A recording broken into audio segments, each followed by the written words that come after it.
ป้านิ่มเป็นหญิงคนหนึ่งในชนบทที่มีแม่ซึ่งมีมรดกที่ดินเยอะมากแต่เพราะป้านิ่มเป็นคนที่ปากร้ายและใจร้อนยายทองแม่ของป้านิ่มจึงยังไม่ได้ยกมรดกที่ดินให้เป็นของป้านิ่มอีกทั้งป้านิ่มยังมีพี่น้องร่วมพ่อแม่เดียวกันหลายคนการจะแบ่งมรดกที่ดินจึงเป็นเรื่องที่ค่อนข้างยุ่งยากป้านิ่มแต่งงานกับลุงชิดและมีลูกคนแรกเป็นหญิงสาวเป็นที่ผิดหวังของป้านิ่มมากเพราะป้านิ่มอยากจะได้ลูกชายเป็นลูกคนแรกหวังจะเอาใจยายทองผู้เป็นแม่ตรงกันข้ามกับลุงชิดที่รักลูกสาวคนนี้มาก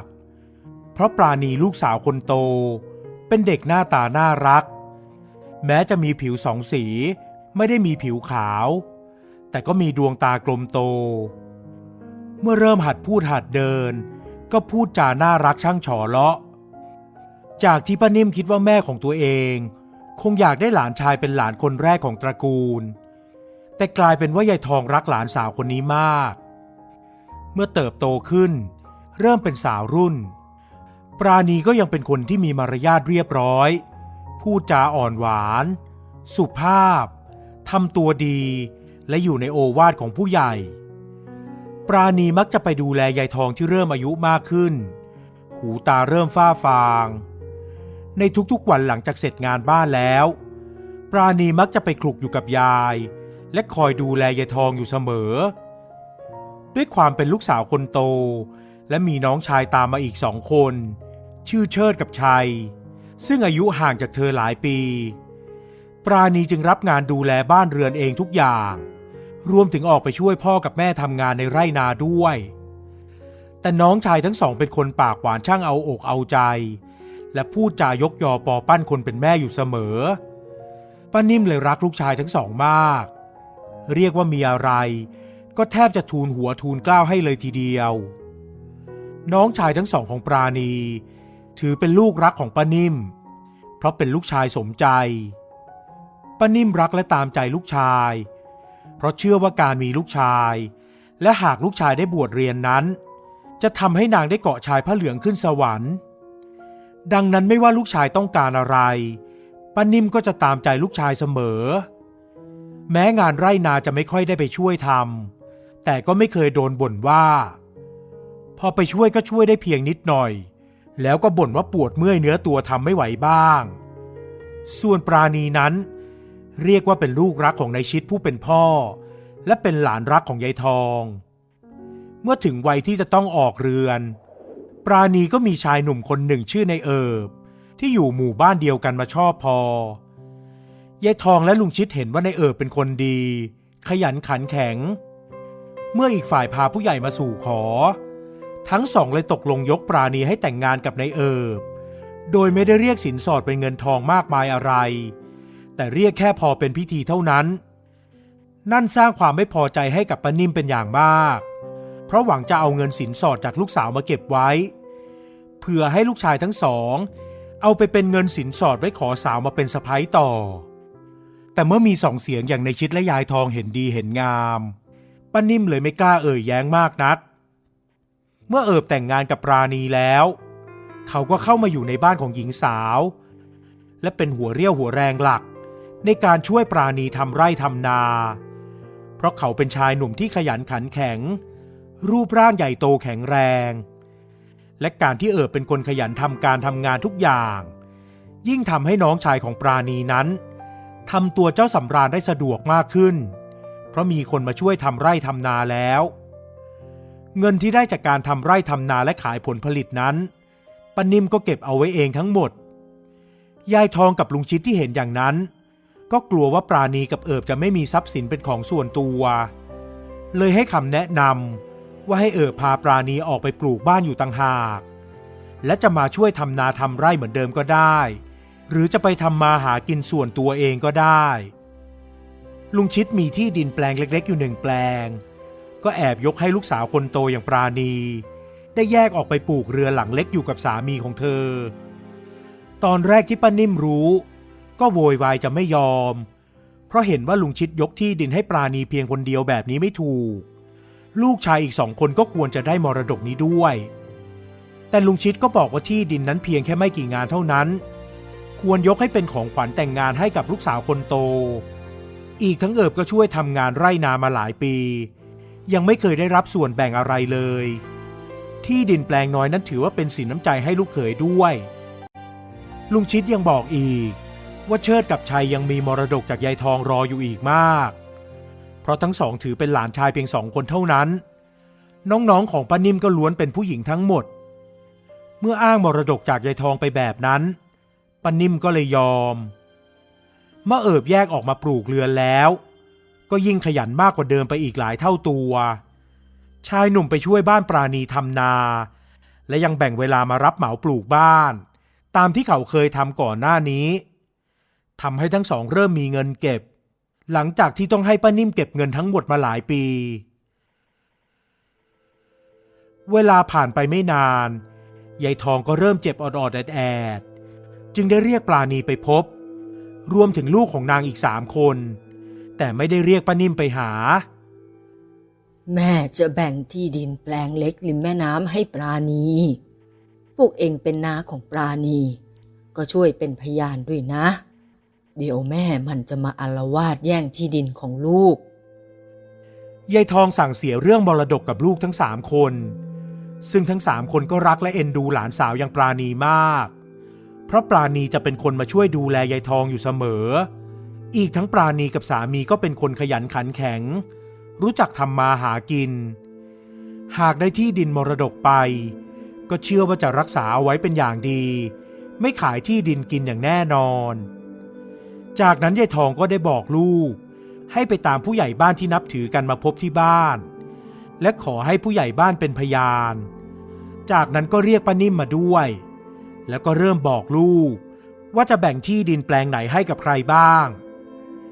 ทุกคนเห็นด้วยกับที่ยายทองบอกจนกระทั่งป้านิ่มนึกขึ้นได้ว่ายังมีที่ดินแปลงเล็กติดริมแม่น้ำอยู่อีก1 ผืนจึงได้เอ่ยถามแม่แล้วที่ดินติดแม่น้ำล่ะผืนนั้นถึงจะเล็กแต่มันก็สวยมากเลยนะถ้าได้ปลูกบ้านริมแม่น้ำก็คงจะดีแม่ยกให้ปราณีไปแล้วยายทองพูดเสียงเบาๆแบบคนที่ใกล้จะหมดแรงเต็มทีอ้าวแม่ยกให้มันทำไมมันก็ได้ที่ดินของพ่อมันแล้วทำไมแม่ไม่ยกให้ฉันหรือเจ้าเชิดกับเจ้าชัยล่ะเผื่อมันจะได้ปลูกบ้านตอนแต่งงานแต่งการเฮ้ยป้านิ่มเริ่มโวยวายแม่เขายกให้หลานไปแล้วพี่ก็อย่าโวยวายเลยน้องๆของป้านิ่มออกปากปรามป้านิ่มที่กำลังจะขยับปากแย้งอีกแต่ผู้ใหญ่บ้านที่เป็นผู้อาวุโสอีกคนในที่นั้นก็ปรามขึ้นมาอย่ามาทะเลาะกันต่อหน้าแม่เลยมันไม่ดีหรอกยายทองก็ตัดสินใจยุติธรรมแล้วว่าจะแบ่งที่ดินให้ใครตรงไหนบ้างก็เชื่อฟังคำแม่เถอะอย่าทะเลาะกันให้เป็นที่อับอายหรือทำให้แม่ต้องมาเป็นห่วงเลยป้านิ่มไม่กล้าจะคัดค้านอีกได้แต่นั่งหน้างออยู่ตรงนั้นและไม่นานหลังจากนั้นยายทองก็เสียชีวิตอย่างสงบงานศพของยายทองถูกจัดขึ้นอย่างสมเกียรติเพราะถือเป็นคนแก่ที่มีคนนับหน้าถือตามมากในละแวกนั้นทั้งยังเป็นคนที่ใจบุญสุนทานมันทำบุญและช่วยเหลือคนอื่นอยู่เสมอหลังจากงานศพผ่านไปได้ไม่ถึงเดือนป้านิ่มก็มาหาลูกสาวถึงบ้านแล้วทวงถามถึงที่ดินแปลงเล็กริมแม่น้ำที่นางอยากได้กูอยากได้ที่ดินผืนนั้นมึงไปเซ็นยกให้กูเสียอีปราณีป้านิ่มพูดกับลูกสาวแบบมะนาวไม่มีน้ำแต่ยายเขายกให้ฉันนะแม่ปราณีแย้งเสียงอ่อย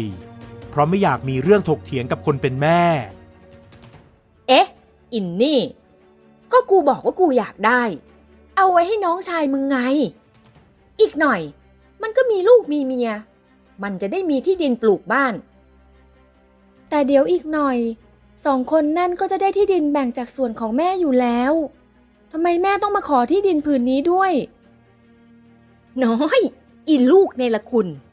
ที่ดินกูที่ยายมึงยกให้มันอยู่กลางไร่กลางนานู้นคืนไปปลูกบ้านที่นั่นจะไปไหนมาไหนมันก็ลำบากมึงนี่ไม่รักน้องเลยหรือไง ป้านิ่มด่าลูกสาวเสียงดังโวกเวกจนสามีของนางต้องรีบมาห้ามปรามที่ดินนี้แม่ขอยกให้ลูกแล้วแกจะมาทวงคืนจากลูกอย่างนี้ไม่ถูกนะนิ่มลุงชิดเอ่ยห้ามเมียแต่ป้านิ่มยังไม่ยอมยกมือเท้าสะเอวหมับอีกมือหนึ่งก็ชี้หน้าด่าปราณีไม่ยอมหยุดอีลูกอกตันยูคอยดูเถอะ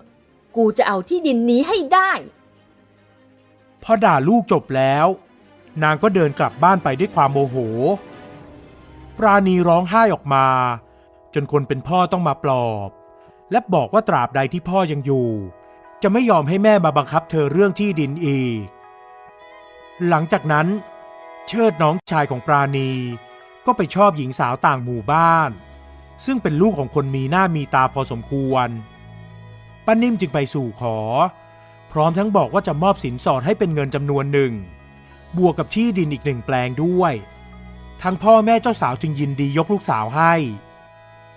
ในวันที่จะจัดขบวนแห่แต่งงานนั่นเองลุงชิดก็เกิดเป็นลมกระทันหันปราณีที่กำลังช่วยเตรียมขบวนขันหมากต้องวางมือจากทุกอย่างแล้วให้สามีของเธอช่วยพาพ่อไปโรงหมออาการของลุงชิดนั้นหนักมากเธอจึงรีบให้สามีมาตามป้านิ่มไปดูใจกูจะไปได้ยังไงก็เห็นอยู่ว่ากำลังจะแห่ขันหมากถ้าอีปราณีมันรักพ่อมันมากก็ให้มันดูใจกันไปมันเป็นลูกรักนี่ได้ที่ดินอะไรสารพัดจากพ่อมันกูจะช่วยลูกชายกูจัดงานแต่งป้านิ่มเอ่ยเหมือนคนใจดำแม้สามีคู่ทุกข์คู่ยากกำลังจะจากไปแต่นางก็ยังใจดำไม่ยอมไปดูใจเขากลับเลือกที่จะแห่ขบวนขันหมากต่อรีบกลับมาหาปราณีและมาทันดูใจลุงชิดพอดีกลายเป็นว่าเมื่องานแห่ขันหมากเสร็จลงเย็นวันนั้นก็ต้องตั้งศพลุงชิดที่วัดต่อตอนนั้นเองป้านิ่มถึงได้มาดูหน้าสามีเป็นครั้งสุดท้ายแล้วก็ร่ำร้องไห้ออกมาเหมือนเสียใจเหลือประมาณเป็นที่ระอาใจแก่ญาติพี่น้องที่รู้ความจริงว่าแท้จริงแล้วป้านิ่มไม่ได้รักหรืออาวรลุงชิดเท่าใดนักงานศพของลุงชิดผ่านไปได้ร่วมเดือนคราวนี้ป้านิ่มก็เริ่มมาราวีลูกสาวอีกครั้งเพราะเชิดมาออดอ้อนว่าอยากได้ที่ดินริมแม่น้ำแปลงที่ยายยกให้ปราณีเขาบอกว่าเมียของเขาอยากปลูกบ้านทรงไทยสวยๆริมแม่น้ำหากได้ปลูกบนที่ดินผืนนั้นก็จะเป็นเรื่องที่ดีมากป้านิ่มเลยออกโรงมาทวงที่ดินด้วยตัวเองมึงรีบไปลงชื่อยกที่ดินคืนให้กูนะอีปราณีน้องมึงจะปลูกบ้านตรงที่ดินริมน้ำที่มันสวยดีเมียไอ้เชิดเขาเป็นลูกคนมีหน้ามีตาเขาก็อยากมีที่สวยๆไว้ปลูกบ้านแต่ยายยกให้ฉันนะแม่แล้วเราก็คุยกันไปแล้วตั้งแต่ก่อนพ่อตายนั่นมันตอนที่พ่อมึงอยู่แต่ตอนเนี้ยมึงไม่มีใครคุ้มกะลาหัวมึงแล้วถ้ามึงไม่ไปยกที่ดินให้กูวันนี้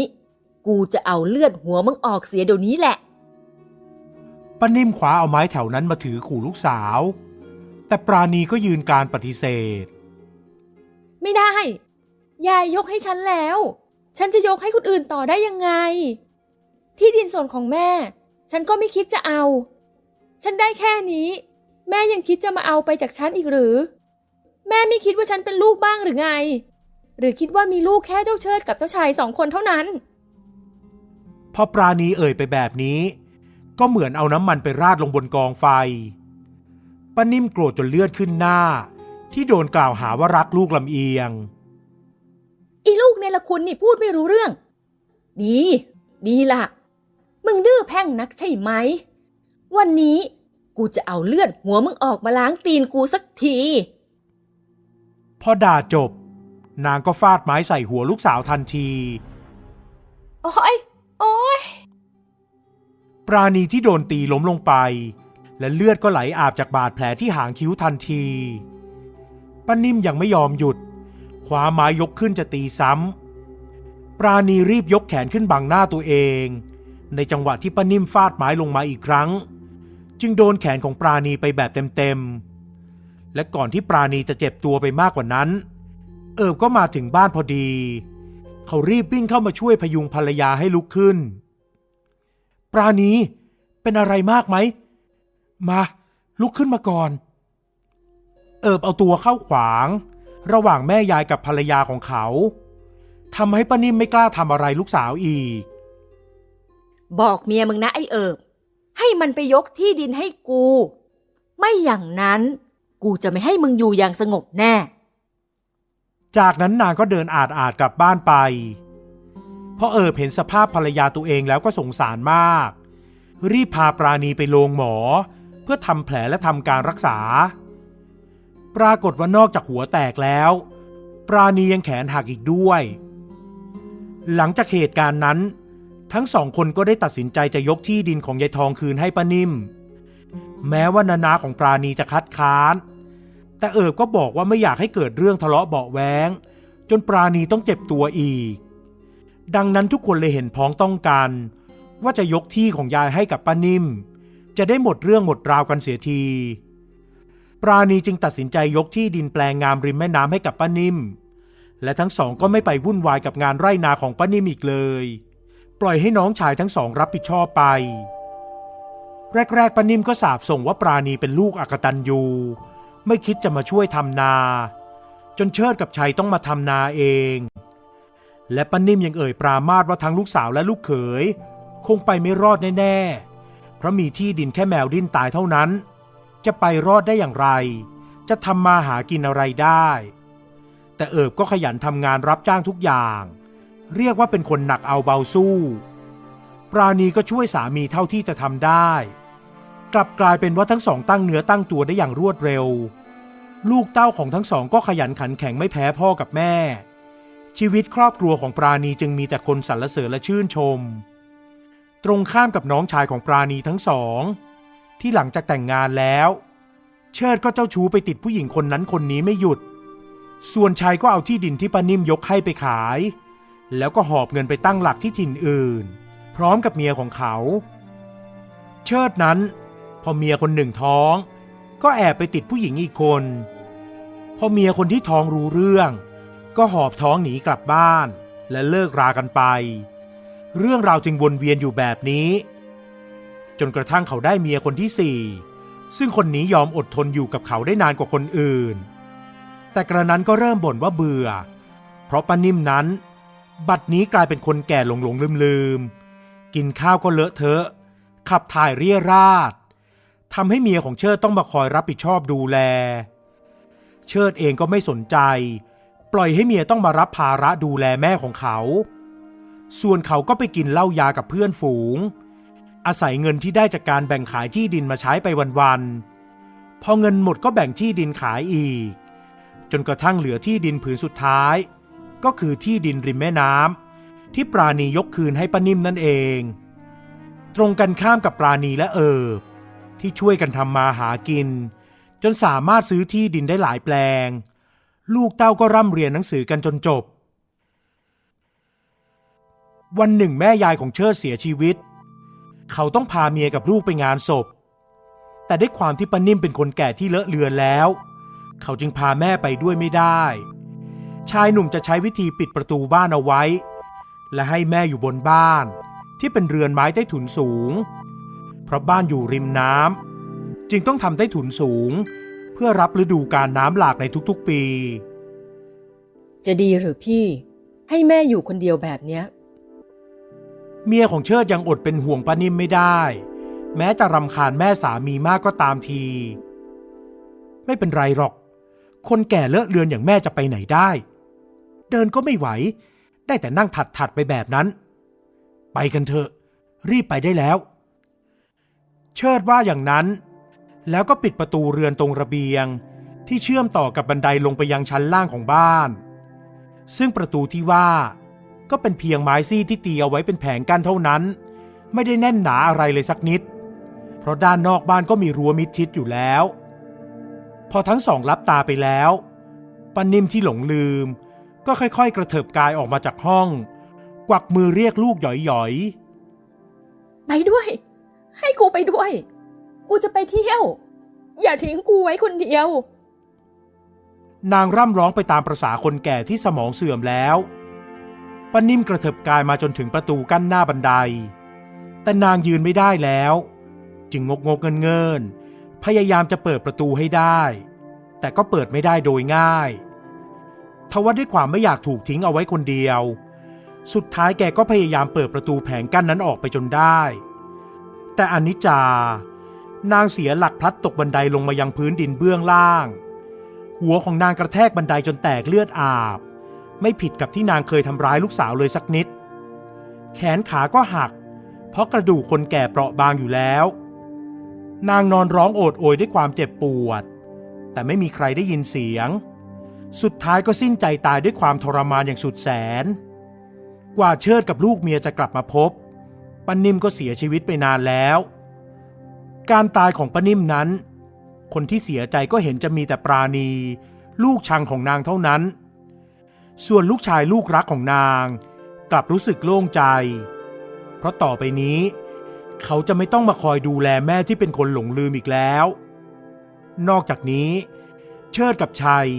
ยังเปิดศึกแย่งที่ดินผืนสุดท้ายกันในงานศพของแม่จนเป็นที่นินทาของชาวบ้านปราณีได้แต่มองน้องทะเลาะกันเรื่องที่ดินมรดกด้วยความรู้สึกปลงตกและอนาถใจแต่ก็รู้สึกโล่งใจที่เธอถูกแม่ตัดขาดมานานแล้วและไม่ได้รับมรดกจากแม่แม้แต่นิดเดียวไม่อย่างนั้นคงไม่พ้นโดนน้องทั้งสองคนมาหาเรื่องทะเลาะด้วยแต่ถึงอย่างนั้นเธอก็จัดงานศพให้แม่อย่างดีที่สุดแม้เธอจะเป็นลูกชังของแม่ก็ตาม